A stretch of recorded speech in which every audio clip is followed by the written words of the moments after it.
porque normalmente nós somos mais invisibilizadas ainda. O homem, apesar de ser o homem negro, ainda era mais respeitado na sociedade do que a mulher negra.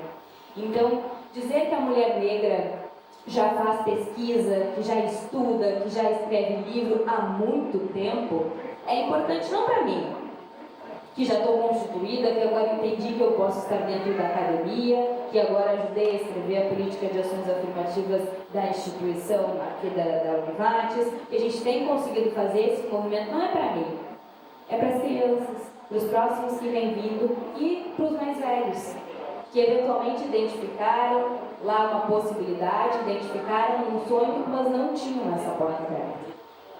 Agora essa porta está se abrindo. Que a gente aproveite esse momento, que a gente aproveite, e eu sempre digo, né, a gente sofre ainda muito, mas estamos vivendo um dos melhores momentos para ser negro na nossa existência.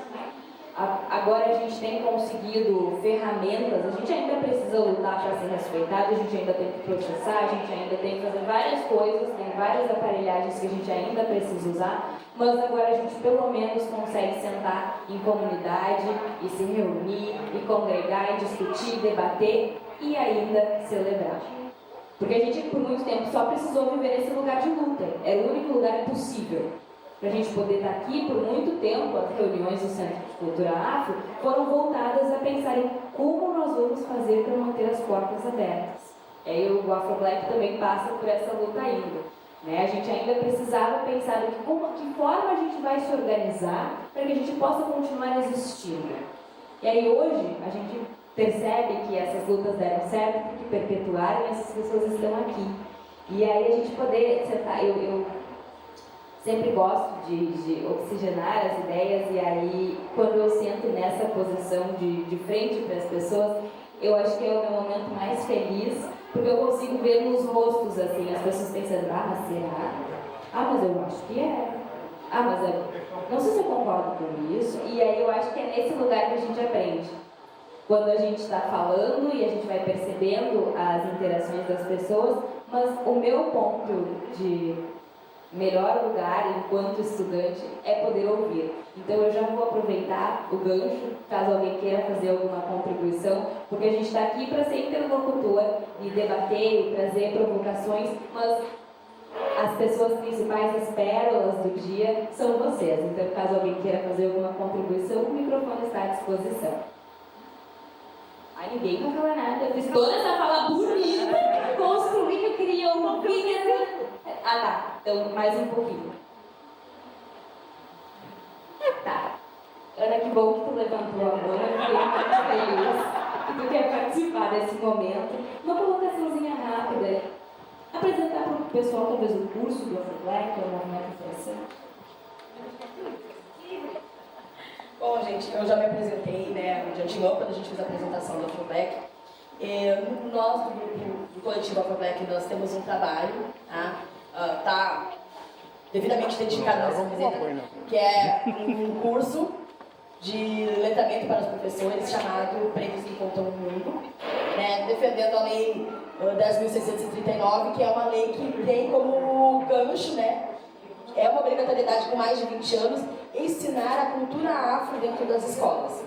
A gente está encontrando uma certa resistência porque o Brasil é um país 59% cristão e eles vinculam muito as religiões de matriz africana como o demônio, como o diabo, e acham que pelo Brasil ser um estado laico, nós adentrarmos dentro das escolas com uma temática africana, nós sempre vamos falar dos orixás, vamos falar de macumba, de vela, de galinha, de pipoca, de tambor, quando na verdade o nosso curso, ele fala sobre a mitologia, ele fala sobre os orixás sim, mas ele fala sobre os orixás na condição de sociedade, o como essas energias que são cultuadas pelos nossos ancestrais levam para a sua civilização conceitos em relação à vida, à matemática, à história, à biologia, à medicina.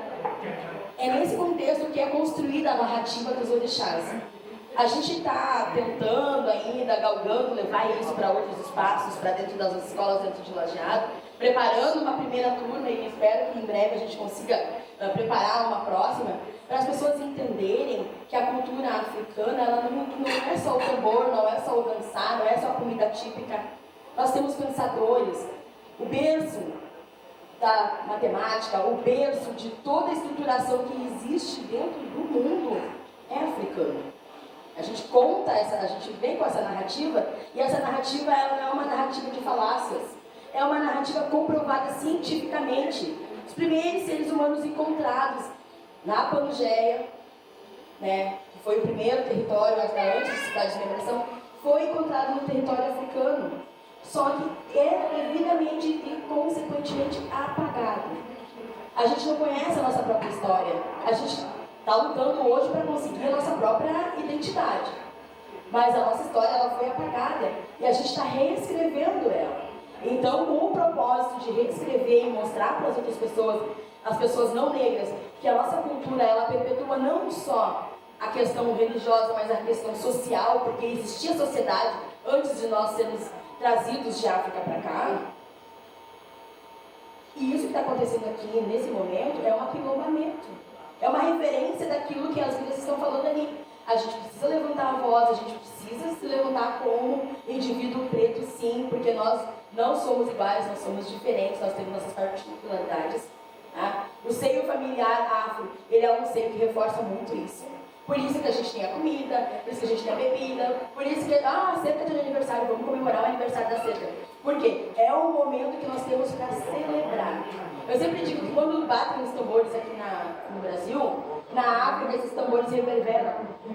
Os nossos ancestrais eles estão felizes pelo projeto que a gente está criando agora.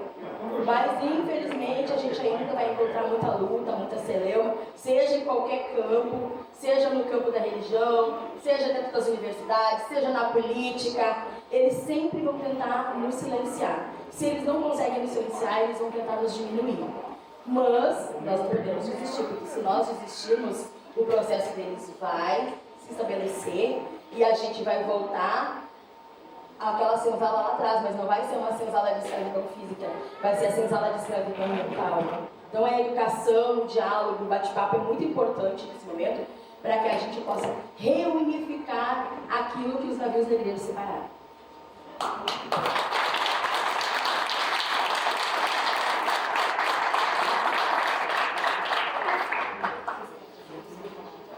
Pessoal, eu acho que eu só vi que enquanto a Camila passava, ela também levantou a mão, então eu vou dar 2 minutinhos para ela também fazer uma falazinha rápida, e aí a gente já vai encaminhando para o final.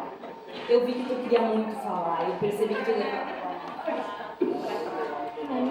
Gente, então é isso que a Ana falou. A gente ainda está discutindo o lugar do negro na sociedade. E isso é uma coisa assim que me entristece muito, né? Porque a gente construiu o Brasil e ainda a gente está se construindo na sociedade.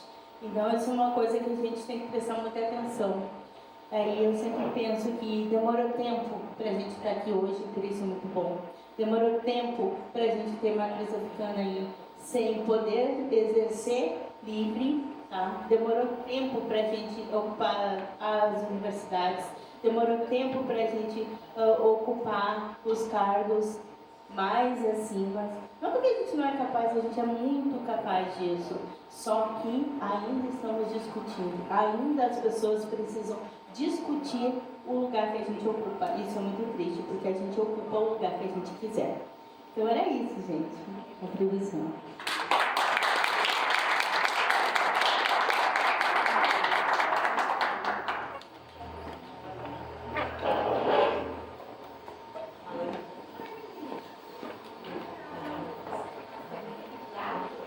Bem como a Camila falou, quando eu vim aqui para Lajeado, eu comecei a fazer o teste do pescoço, né?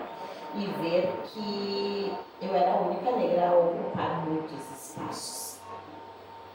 E foi neste olhar, nessa constatação, que eu ergui a cabeça e pensei e fiz.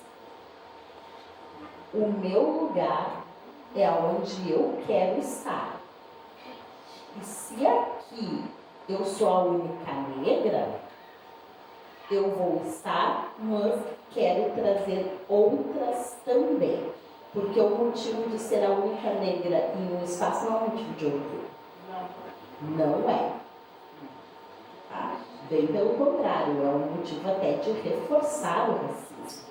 Ah, até temos uma negra aqui, olha só nesse espaço. Não, mas aqui a gente não é racista, olha só, a Ana está aqui. Então a gente precisa ocupar sim todos os espaços, espaços de intelectualidade, espaços na educação, espaços na política, porque o nosso lugar é aonde a gente quer.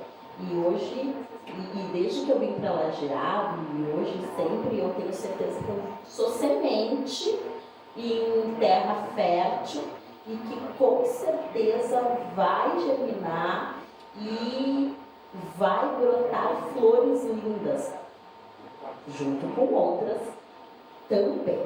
Então é isso, a nossa luta é por respeito dentro desses espaços. Eles têm que nos respeitar, porque assim a gente vai ocupar sim esses espaços, a gente tem capacidade para ocupar, nada nos impede de ocupar esses espaços. Para nós seguirmos na luta e que cada vez esses espaços possam ser conquistados, mas conquistados com respeito.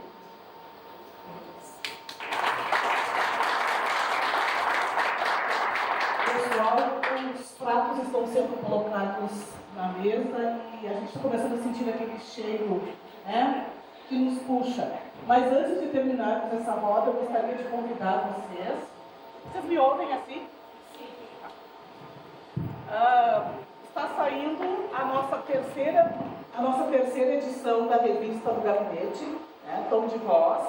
Então, dessa vez a gente tem a revista negra, em homenagem ao mês de novembro, só com pessoas negras fazendo as colunas e falando de diversas áreas, falando do direito das mulheres, falando sobre a psicologia relacionada a pessoas negras, falando sobre aquilombamento, falando sobre literatura, falando sobre mulheres negras trans. Nós temos aqui também uma coluna da Lins Robalo, falando também do samba, que é parte da nossa cultura. Então, eu convido vocês para acompanharem a nossa edição, que vai ser lançada hoje, está sendo lançada hoje oficialmente. É um trabalho que o nosso gabinete faz muita questão de fazer, então a gente trabalha muito juntas, eu sempre falo, né, dessas duas pérolas que trabalham comigo, a Nadine, a quase negra Renata. Eu tenho muito orgulho de trabalhar com essas mulheres, nós somos uma só trabalhando, não tenho assim o que dizer para agradecer a vocês duas pelo trabalho, pelo carinho e pelas risadas que a gente dá junto e pelas pancadas também que a gente se dá de vez em quando, né? Mas aqui está a nossa revista e vai continuar acontecendo sempre. É uma forma de falarmos para vocês como está sendo o nosso mandato. É uma obrigação, é um dever nosso merecer o voto de cada um de vocês. Muito obrigada.